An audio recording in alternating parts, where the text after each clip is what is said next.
Преговарачот за името Никола Димитров кажувал доверливи информации на амбасадорот Филип Рикер за позициите на македонскиот табор во преговорите за името, како и за меѓусебните несогласувања кои ги имале председателот Црвенковски и премиерот Груевски.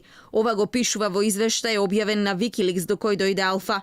Во документот, каде се опишува средба Димитров Рикер од 30 септември 2008 година, пишува дека македонскиот преговарач за името на амбасадорот му ги прераскажал координативните состаноци меѓу Црвенковски и Груевски, на кои според Димитров двајцата едва изборувале меѓу себе и имале фундаментално различни пристапи. Двајцата лидери ескалираа со реториката во медиумите. Црвенковски го обвинува Груевски дека не пристапува сериозно и одговорно во насока на напредок на преговорите, додека пак Груевски одговара дека председателот всушност намерно создава контроверзии за да си го подобри политичкиот рейтинг бидејќи му се ближи крајот на мандатот и се подготвува за враќање во СДСМ. Во депешата што Рикер ја испраќа до ЦИА, Стейт Департментот и другите американски институции подвлекува информација која што Димитров му е кажал во строга доверба, а тоа е дека Милошовски одбил да има одвоена средба со Нимиц, откако Црвенковски го отстранил од состанокот со посредникот на Обединетите нации.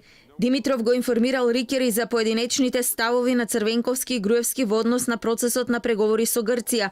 Според Викиликс, преговарачот пред амбасадорот зборувал дека Црвенковски не верувал во сигурна иднина за Македонија без да стане членка на ЕУ и НАТО и притискал владата да направи договор за името. За Груевски пак рекол дека помалку важни му биле интеграциите во ЕУ и НАТО, а поважно му било да не биде македонскиот лидер кој го загубил уставното име и идентитет.